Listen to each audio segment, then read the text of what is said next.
for blood. You're trapped in the middle of a stampede, mud sucking at your boots, as a wall of farmers crashes into a shield wall of kings. This is the Battle of Stiklestad, July 29th, 1030. A total solar eclipse has turned the battlefield pitch black, and in the dark, a mob is tearing the King of Norway apart. Before diving into these forgotten stories of survival and suffering, if you enjoy learning about the hidden truths of history, consider hitting that like button and subscribing for more content like this. And please comment below to let me know where you're listening from. I find it incredible that we're exploring these ancient stories together from different parts of the world, connected across time and space by our shared curiosity about the past. The violence is intimate and horrific. There are no arrows flying from a distance here. This is hand-to-hand combat in zero visibility. King Olaf Haraldsson is fighting for his life, surrounded by a ring of enemies 3 layers deep. He swings his sword at shadows, slipping on the gore of his own men. Facing him is the Bondetoget, the peasant army. These aren't conscripts forced to fight. They are volunteers. They have brought their wood axes, their boar spears, and their skinning knives with one goal: regicide. They don't want to capture Olaf. They want to erase him. The sheer weight of numbers is crushing the king's defence. The royal mercenaries are being trampled. Every time the king cuts down one attacker, 3 more surge forward from the darkness to the eclipse has stripped away all order, leaving only a chaotic brawl in the mud. Why? Why are these farmers throwing themselves onto the king's sword? Peasants don't usually hunt kings. They fear them. But the men charging up this hill aren't driven by fear. They're driven by hate. Pure, unadulterated hatred for the man who promised them salvation but gave them torture. To understand this suicide charge, we have to forget the Saint Olaf of the history books. We need to look at the man holding the bloody sword. Before the church canonized him, Olaf was a ruthless Viking raider. He didn't learn to lead men in a cathedral. He learned it burning villages in England and France. The man dying in the dark isn't a martyr yet. He's a warlord reaping exactly what he sowed. 16 years before he died in the mud at Stiklestad, Olaf was already dancing with death. But the setting was very different. Swap the dark Norwegian valley for the grey, churning waters of the River Thames in London. The year is 1014. At this point, Viking Age history is reaching a violent crescendo. England is a chaotic war zone. The Danish king Sweyn Forkbeard has just died, and the English king, Ethelred the Unready, is trying to claw back his throne. But standing in his way is the Great London Bridge. This wasn't the stone tourist attraction we know today. It was a wooden fortress spanning the river, heavily fortified by Danish invaders. Soldiers lined the parapets, raining down spears and boulders on any ship foolish enough to pass underneath.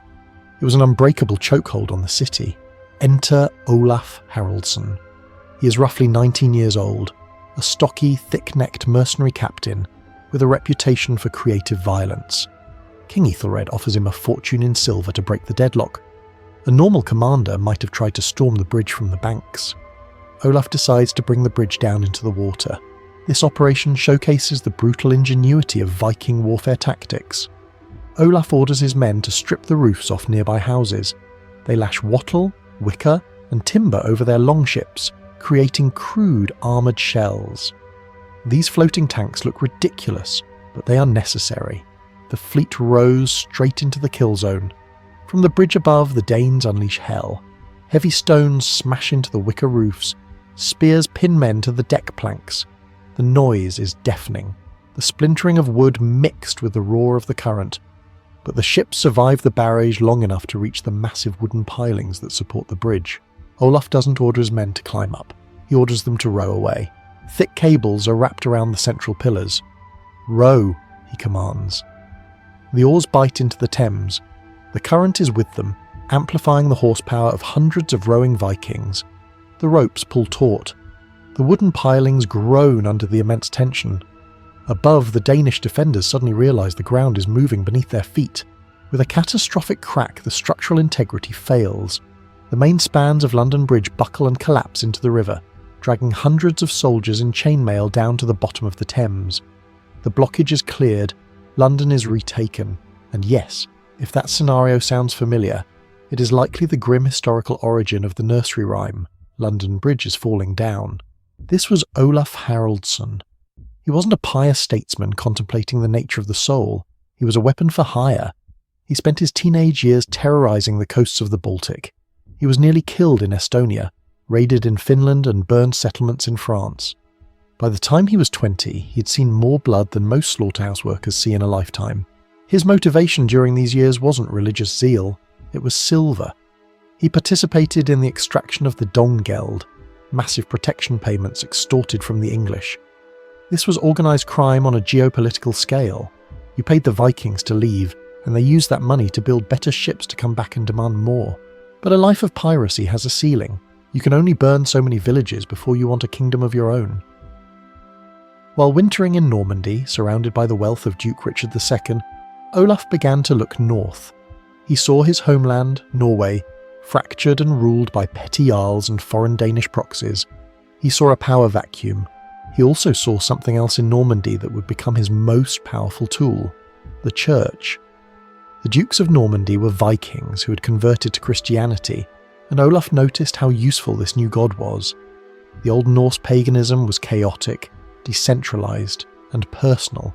Christianity was hierarchical. It had a king of kings at the top, and earthly kings as his deputies. It was a religion of order, control, and divine right. For a man with ambition, Jesus Christ wasn't just a saviour, he was the ultimate political partner. Olaf realised that if he wanted to unite Norway, he couldn't just be another warlord. He needed to be God's chosen warlord. He washed the blood of the Thames off his hands, accepted baptism in Rouen, and set his sails for Norway. The pirate was coming home to claim his crown. When Olaf landed back in Norway in 1015, he didn't kiss the ground. He conquered it. He declared himself king, but a title is meaningless without submission. To get that, he launched one of the most brutal cultural revolutions in European history. This was the forced Christianization of Scandinavia, and Olaf decided that if his people wouldn't kneel for salvation, they would kneel from broken kneecaps. For the independent farmers and chieftains of Norway, this wasn't just a religious change, it was a hostile takeover. Norse paganism versus Christianity was the central conflict of the age. The old way, the way of Thor